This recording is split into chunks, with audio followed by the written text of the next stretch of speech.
Yo, yo, what's up? What's good, folks? Hello, hello.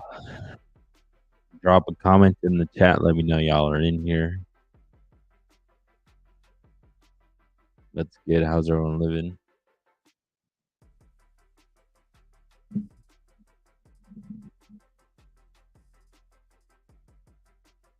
Good. What's good? Let's give folks a second to jump in, see who jumps in, and we'll start talking it up. I got to face some music today, folks. Not a happy, not a happy live. It's gonna be is what it is. Yo, KDSJJ, let's go. It's not gonna be a particularly perky live. I mean, we'll make it fun. We'll make it fun, but y'all know Chivas America happened yesterday. So we're mourning a bit. We're hurting a little bit. We're hurting. We're hurting. We'll talk about it a bit. We got some fun stuff. We got some fun stuff in the trending world of footy online, mainly from X, that we'll talk about. Let's just give it a second. That's for gaming stuff.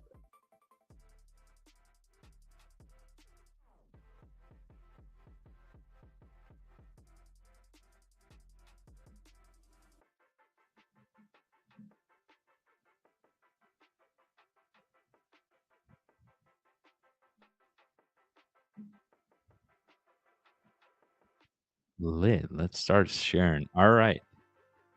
Let's get it, folks. Pues ya que we know why we're on. We know what's going on. We're making this a regular thing on Sundays to talk smack about footy. Pues, ¿qué más se puede decir other than Chivas lost? Chivas lost.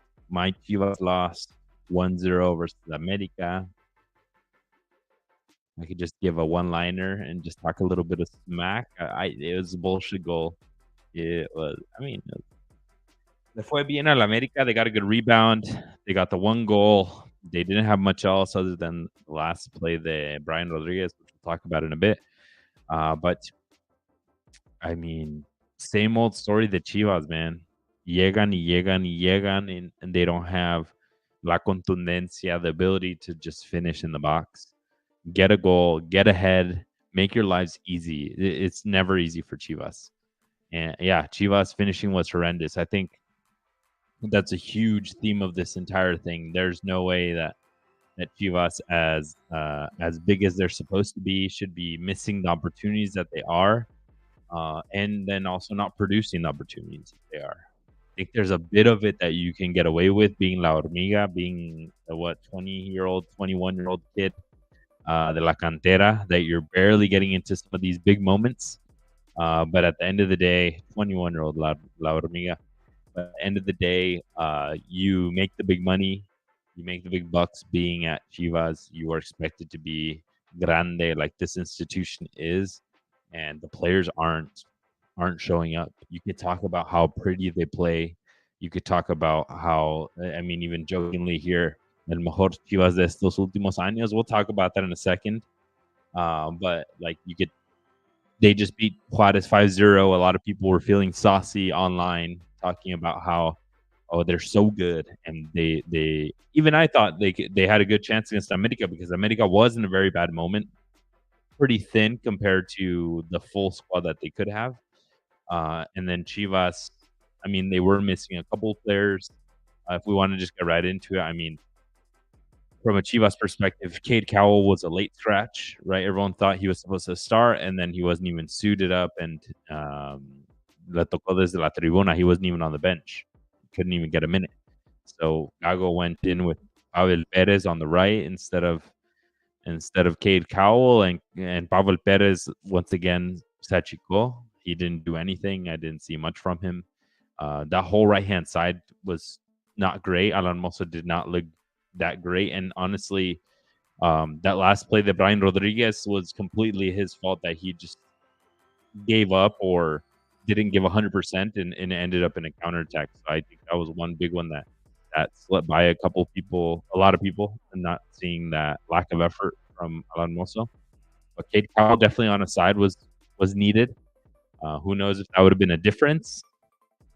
But I mean, Chivas had a couple of thin pieces as well. Chicharito's still not back. But I mean, America missing their Diego Valdez, their star player. America missing Alex Sendejas. America missing Lichnowsky in that back line. 3 center backs, basically. So then they go in with a kid. Not even a kid. Let's stop calling these guys kids. De la Selección de Mexico. 23-year-old Ramon Juarez, who people online are treating like a kid that, like, oh, this amazing youth player. But this fool's a grown-ass man already. Got the opportunity. And he showed up. Le cayó un rebote de Henry Martin, and he wide open net, and he got it beautifully, trapped it beautifully, and put it away like he needed to clinically to be able to get the win. And that's a big difference between Chivas and America, is that, like, Chivas está llegando, and they're in this great moment, and they're playing well, and they're getting there, but the ball's just not going in. And unfortunately, a lot of that was on the shoulders of La Hormiga, who I thought had a great game, a solid game. He was very involved with the game, and he had two big opportunities. One, a breakaway that he created himself, and then he ends up. I think he needed to have shot a little bit earlier. Tries to take Malagon, and then gets kind of caught up, and then kicks it out. And then the one that we all know in the second half, around like the 70th minute or so, where he just completely misses the ball. Like he just básicamente le rebota off of him instead of him shooting it to the net. It hits off him and stays right there, and he doesn't have the opportunity to put it away. But other than that, very involved, low key from La Hormiga. I think, in all honesty, La Hormiga needs to play every single minute. Like, ¿de qué sirve meter a Marín? Might as well suffer with La Hormiga, then suffer with La Hormiga for 60, and then put in Marín for 30. Like, I don't see what the point is of that. Yeah, so in my opinion, La Hormiga, yes, a rough go, similar to Rangel with La Selección. Like, I know they had rough goes, but then they need to be provided with the support so that they can come back next game and do better. And these are the minutes that La Hormiga needs. He needs to get these minutes in big matches against America. Next time, I bet you the game is not going to be bigger than him, and he'll be able to hopefully put one away. I was pretty upset that they didn't put, even with Kate Cowell out, they didn't put Yal Padilla in from the start, and he only got 20 minutes. This dude, I know he's 18 years old, but he was high flying until he got that red card against Mazatlan, and he needed to have started. He needs to get more minutes. I'm surprised that Chiquete Orozco came back and was plug and play, even with his injury. But solid outing for the majority from the back line, except for Alan Mosso was a bit sketchier. But I think the back line did its job, other than the one play.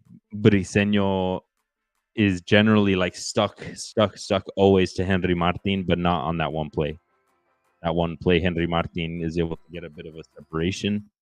Briseño goes too forward, doesn't reach the ball, and then Henry gets a good header, and le cae Ramon Juarez. And that's the thing with America, is that they have the quality that, like, dude, if you just don't put one away against them, at a certain point they will, and that's it. Se van a vacunar. And they did exactly that. It's the same story as always. But you guys didn't get a break with like a red card, or with a cheap goal. They try to put in Marin at the end of the game to get some headers in. De nada sirvió. I think Fernando Gago's got to build around La Hormiga, get all of the players to give balls in and work on La Hormiga's finishing. Get mentored by Chicharito, and just put him in as much as he can. Get all those minutes. And I think Pavel Perez needs to go. It's their Kate Powell or Padilla, in my opinion. But yeah, I mean, if we're getting into some of the tweets, el América en crisis mejor Chivas en los últimos años. I don't think this is the best Chivas from últimos años. What did Chivas making it to semifinals, and then Chivas making it all the way to the final and almost winning it, and just because they beat a team 5-0 just recently, I don't think that's the mejor Chivas en últimos años. I think people are just blowing up the 5-0. This America is in crisis just points wise. What are they at now? Like, I mean, 12th now. They were at 6 points before. They were in the exact same spot, except that they won. But one more win and they jump all the way to the same place that Chivas is at. So like, I also and that's kind of that's cap low key. I saw people saying this is the worst America of all time. You guys are tripping. You guys have never heard of the 2008 America with Ruben Omar Romano, where they got dead last in the entire tournament. Um, they got lucky that it wasn't one tournament relegation because they had relegation back then, so they were chilling. But yeah, look up that 2008 tournament del America, and they did terrible. This is definitely not the worst, and this America still has some ballers on that team. They still have really good players that would start anywhere else. I mean, you'd have freaking Rodrigo Aguirre on a wing as like your third player because Nehazo Valdez out there. That's low key wild. But yeah, like I mentioned, Cade Cowell not there. The boy El Vaquero, molestia muscular right before the game, and he didn't even show up to the bench. And that thing was hurting. You got the Chivas fans all sad. People pissed off. Igago prefiere poner a Pavel en lugar de Yael y mandar a Barajas a la tribuna. That's a good point. Fidel Barajas wasn't even on the freaking lineup. We're not even on the bench. Like, what do you even have? Like, Omar Govea, we've talked about this so much, folks. You guys should understand by now how much I am upset by this. But if I don't like Omar Govea. If we're talking solutions for Chivas, Omar Govea off the bench is not a solution, especially when Chivas needs offensive options. They need the ability to be able to score. They don't necessarily need holding mids. They don't need center defensive mids. They don't need pure mids.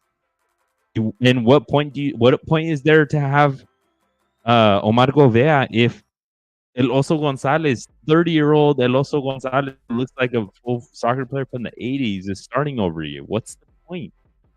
Like, Omar Govea is doing a terrible job winning that position. He's had what now, like 7 matches, and he hasn't been able to consolidate himself as a starter when he had this experience in Europe. I just don't see. And the Chivas wasted almost $3 million on him. They basically used the money that they got from JJ to buy Omar Govea, and I don't see any benefit at all to it. They might as well have saved that $2.5 million and used it to buy a more expensive offensive player. I know that they're a little bit more expensive, but like a Diego Luna from Real Salt Lake, or I don't know, a Marcel Ruiz from Toluca. Like, those are the type of players you don't need a player back here. And if we're talking solutions, like, I don't think Pavel Perez should be in this lineup. I don't think Nene Beltran. Hot take. But I think Nene Beltran. I think Chivas has got to sell high and just get what they can from him and start building more. I think Eric Gutierrez is a solid role player there, but Nene Beltran's got to go. We got to upgrade El Oso Gonzalez. The back line's pretty good, but Moso's got to work on low-key. Moso's got to be taking back like a good amount to like work on technical ability. That dude is so scary with the ball at his feet. Sometimes scary on 1v1 defending, just because he just doesn't look sound. But Chivas needs to stop being the safe haven for these mediocre footy players to then get bought out from their teams at really high prices. That's what all these guys were. Mosso was very expensive. So was Eric Gutierrez back from Europe. So was Castillo from Pachuca is a really good young option. He's only 22, but he was pretty expensive. But Omar Govea is probably the biggest example of that. Chivas paid an arm and leg for Victor Guzman, who's just rotting away at Chivas. He's 29 years old already, and he's not going to get any better. He's been declining year over year. I think Chivas, for a lot of these players, has to try to get what they can, sell them to MLS for the jersey sales. They'll probably give you a good amount of money for some of these players. San Diego would probably love Victor Guzman, but it's just not looking good. And Chivas has been struggling against a lot of these big teams, the big name teams, against Tigres tying, but not doing any better, but looking good. I think Chivas fans are completely exhausted of looking good and not being able to get a result. And it's not like, oh, it's just a tough break. Next one we got it. It's like exhausting seeing that this team cannot put them away, and the best that they can do is looking good on the field.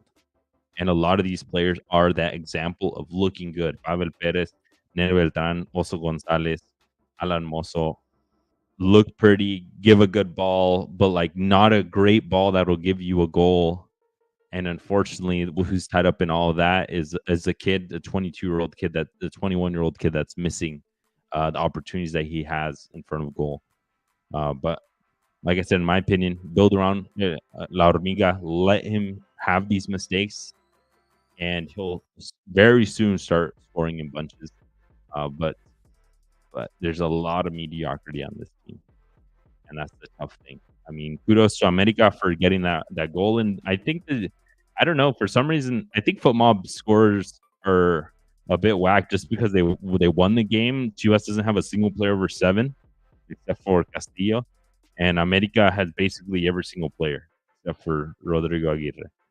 That's low key wild. Sometimes don't trust these stats, folks. I don't trust these stats all the time.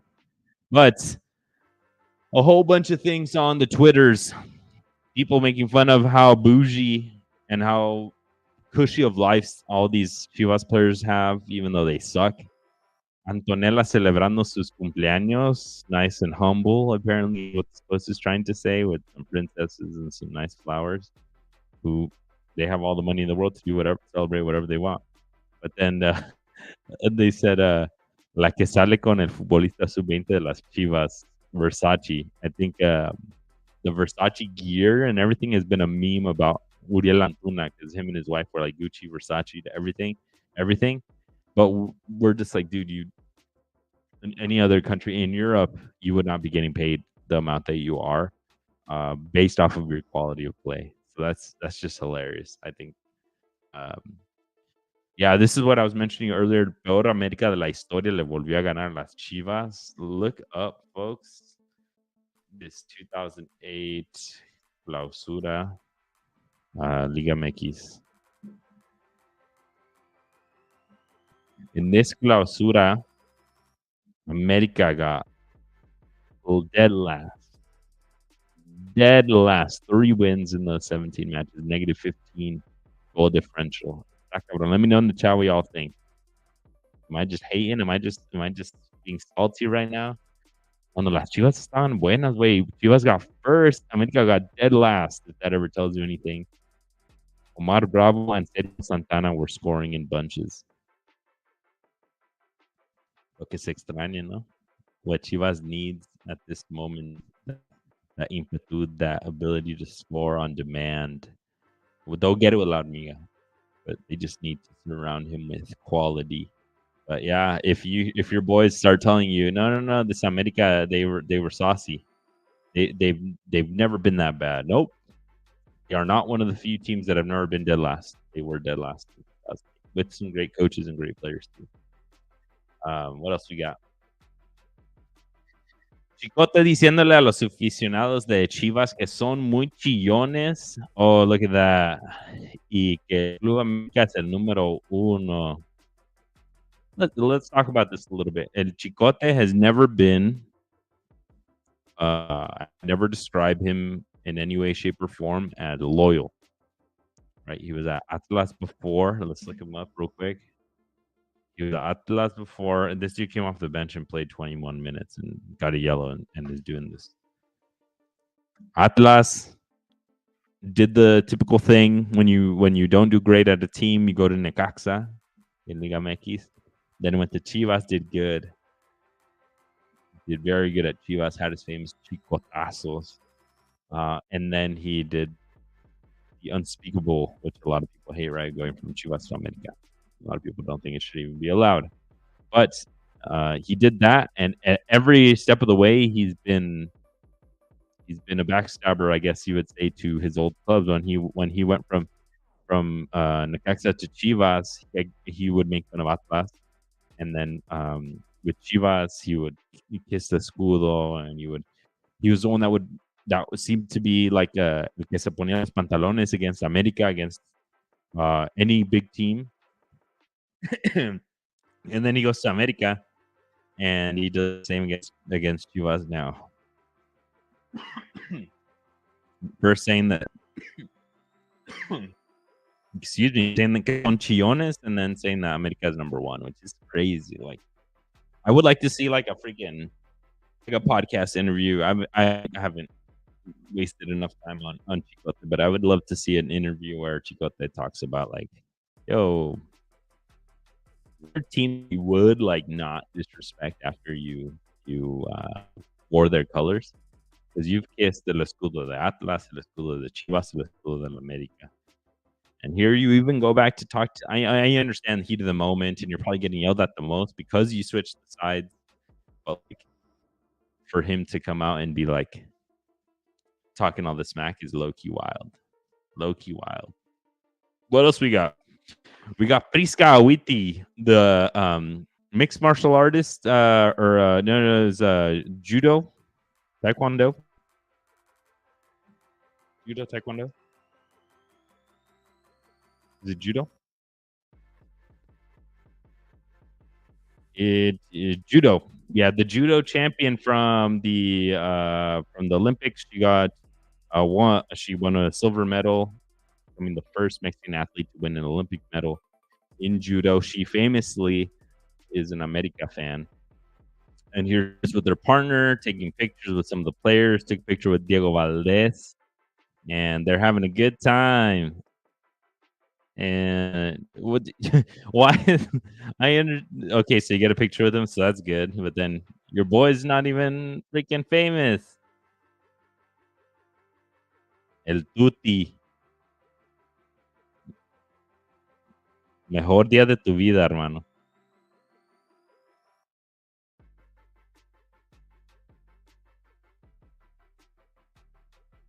Bro, imagine she could probably kick his fucking ass easy. But yeah, famously an America fan. They asked her after getting her silver medal, and she said like 100% diehard America fan. Por el amor del foot. No, I'm not gonna hate on all this, but I wish he was a Chivas fan so we could say we got more badasses. Canelo was like a Chivas and Atlas fan, whatever, from Guadalajara fan. But I mean, this is pretty cool. Combining the worlds colliding. She's just there having a good time, and then Homeboy says the best day of your life. Are you kidding me? Watching your girlfriend win a medal and then watching America. No. All right, folks. Well, that is a lot on Chivas. That is a whole bunch on what happened over the weekend. Like I said, this is not a great look for Gago's men. I saw people. I got to hear somewhere. People were making fun of Amauri, saying that Amauri's not. He's just not doing it with Chivas. That they're just not. I had somewhere here. Yeah, that Amauri, date cuenta, falta calidad. Chivas se supera en el trámite a Tigres in the match early in the season. They did better than Tigres, and then they tied. Chivas supera en el trámite a la América y pierde. Date cuenta, Chivas necesita refuerzos top. People let us know in the chat if you guys got any thoughts for any refuerzos top. But they're going to be an arm and a leg because these players know. These players know that if you come to Chivas, you can ask for more money. The clubs that they come from know that they can ask for more money. I think even the European clubs know that to repatriate them, they should ask for more money. But I mean, I can think of an Orbelín Pineda coming back, and I don't know, man. Don't give Athens is Almeida. Almeida knows ex Chivas coach. He knows that he can ask for a lot of money for Orbelín Pineda, and that Chivas would be obliged to do it because they need him. But I think he would be a good offensive solution. He's playing good with the selección at the moment. Alan Pulido has been rumored that he wants to come back to Chivas. Let's see. Cuando estoy comiendo y de repente empiezo a extrañar a Rodolfo Pizarro y Alan Pulido. What the hell is this? But yeah, Pulido expone su cariño por Chivas y siempre tiene al club como una posibilidad. My guy, ya se pasó muchísimo tiempo. You should have done this in the rumors a couple seasons back. But I don't also want the nostalgia people coming just because you were Alan Pulido on that Chivas winning season and Pizarro does not mean that they have to freaking drag you back to Chivas and overspend to be able to get that happiness back. And just on that note, Pizarro is rumored or apparently confirmed to go back to Liga MX, but with Mazatlan. That seems right about his level. Split. Do not come back to Chivas or come back to Chivas and take a humongous pay cut and just raise the level of the bench. That's what I'm trying to say is like Chivas needs a lot of quality transfers and there's not a lot of quality Mexican footy. I think that they can get some budget plays with youth players at other teams, other academies, what they've been doing with a lot of MLS. Pizarro will cook at Mazatlan. Loki Pizarro might have a pretty crazy season with Mazatlan. I could see him putting up relatively good numbers to Mazatlan, and I just don't want the rumors to start that he's going to come back to Chivas. Like, and then if it did come back, it'd be because he'd be doing well. And I'm like, no.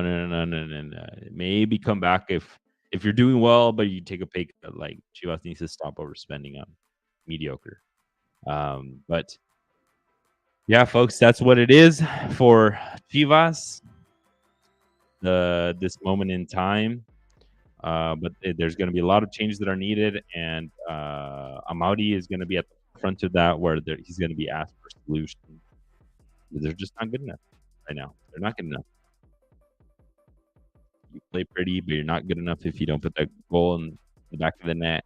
And I don't listen to people that are like, "Pues nomás faltó el gol, nomás faltó el gol."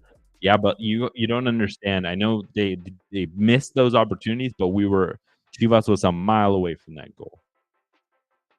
And the ones that you have to put them away, and it just shows to me that they're just that far away from those goals in those big matches, and they're never on demand. They're never well. It just never seems like it's like a planned goal when they happen. Like it was built like that, and that they could do it often. So no, I'm not drinking the Kool-Aid. Let's just move on to a bunch of other stuff. We'll give it like a good 10, 15 more minutes or something. LAFC mixing in with the Chivas world. One player that I would love to have gone back to Chivas a year ago, 2 years ago, 3 years ago. The rumor is basically being confirmed with Carlitos Vela coming back. No mames, wait. America Femenil won 7-0? It was 0-0 at the half. That is crazy. And I saw they were up 2-0. I did see, and I saw La Lilbert, who always scores on Chivas, scored, and I saw Scarlett Camberos, a homegirl from AFC, scored as well. But that's crazy. That's crazy. Amaury needs to sit down and have some talks to somebody or do something, man. There's no way that you can be allowing this as your institution. But Carlitos Vela can come back, should have come back and saved the institution. But Carlos Vela is apparently being confirmed to LAFC. Como si necesitaran tanto pinche jugador. But even with Carlos Vela, I mean, just yesterday, LAFC lost against LA Galaxy 4-2, which is low-key crazy for 4-2 losing when you have Lloris, when you have Giroud at the top, when you have Bouanga out wide, and the quality of players even around him. Omar Campos, low-key wild. But it's just the red card. This boy, Lewis O'Brien, getting a little too crazy. But one of the goals that Jovic, I'm not going to be playing freaking highlights here so I don't get caught flipping, but Jovic had a crazy turn goal. Like, if y'all haven't seen it, take a look at it. This dude I think it was Eddie Segura. I think it was him. He put him on skates. Low-key. Sauced him up. Facilito. But Yeah, Carlos Vela is gonna try to come in and immediately try to help this out. I don't know, probably right in here to help out attacking. Where's the hot co-host, Damian? Damn.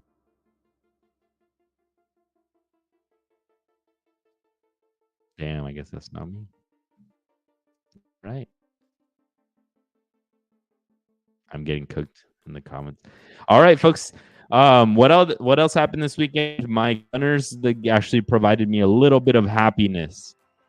Arsenal, they did beat Tottenham in the North London derby over the weekend.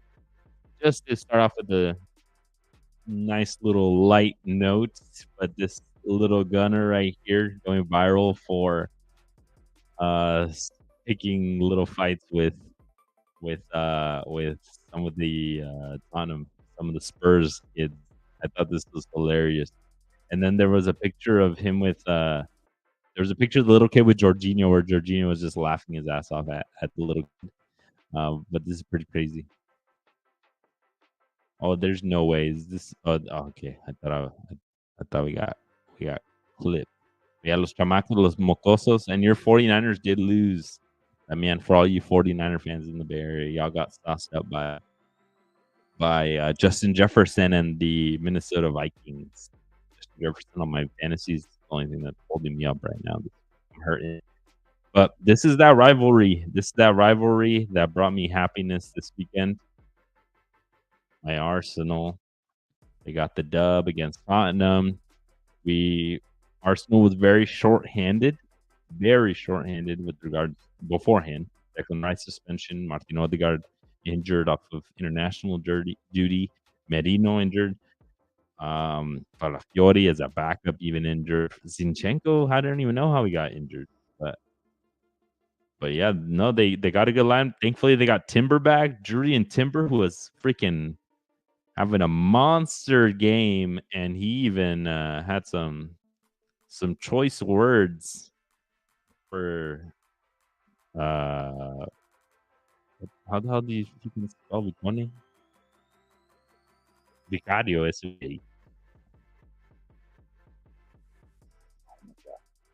spelling is terrible. He's typing. Look at this. Look at dale beso, dale beso, dale beso.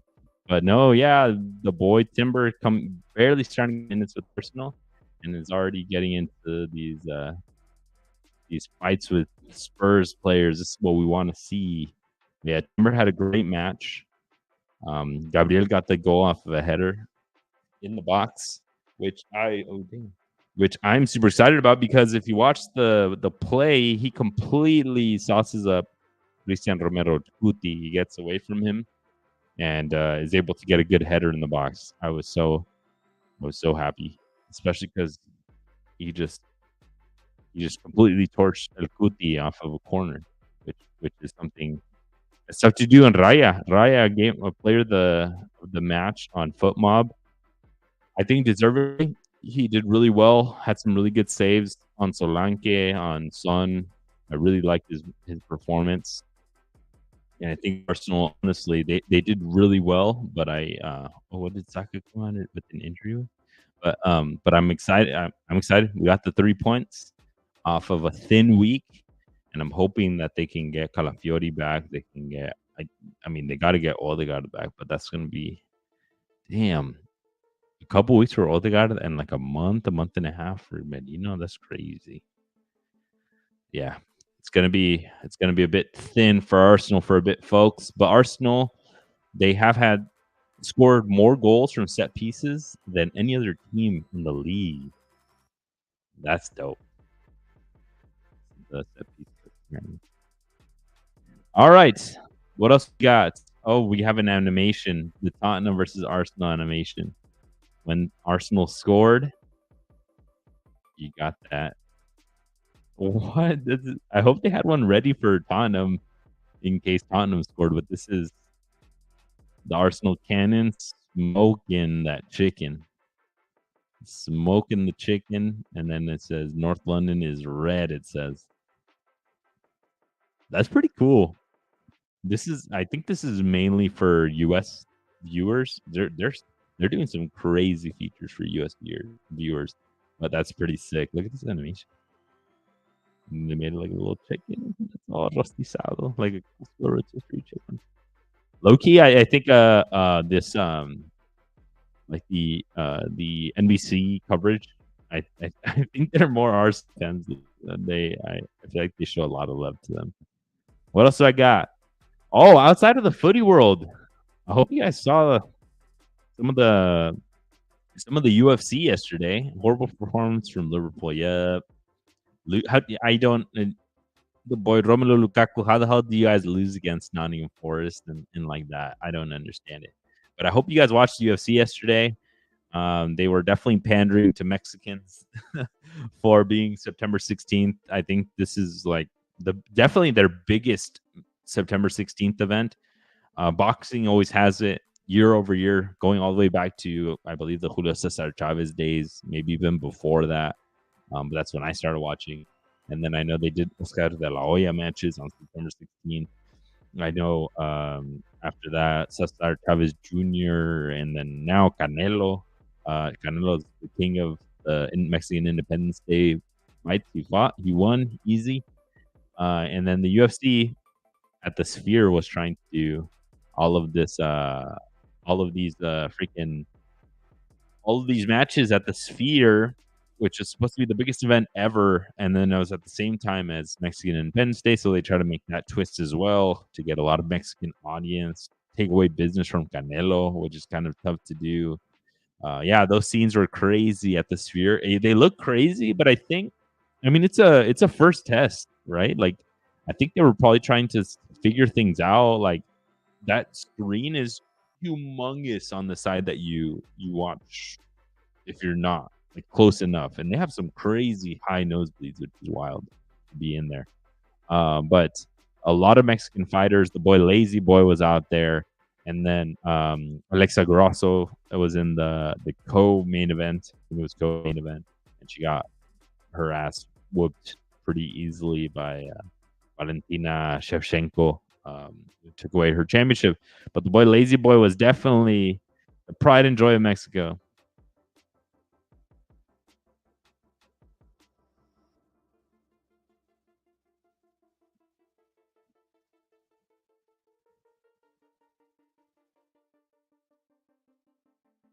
Let's go.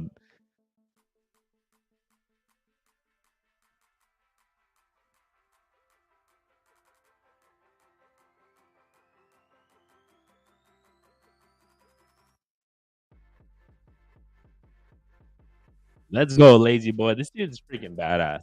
I'm low key sauce. I'm a huge El Puma was it Yair Rodriguez fan in UFC. That's probably my favorite fighter. I have a couple of trading cards from him, but like at least he got the dub yesterday.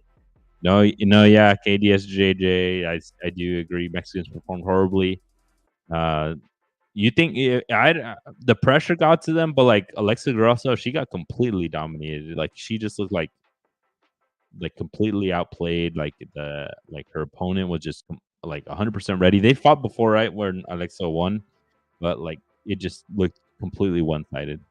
But yeah, unfortunately, no big wins for Mexico fighters. Canelo did win on the other side. He brought out freaking what's his name, JOP, which is pretty cool for his walkout. The national anthem was a bit weird. But yeah, we're all Lazy Boy fans, especially this one.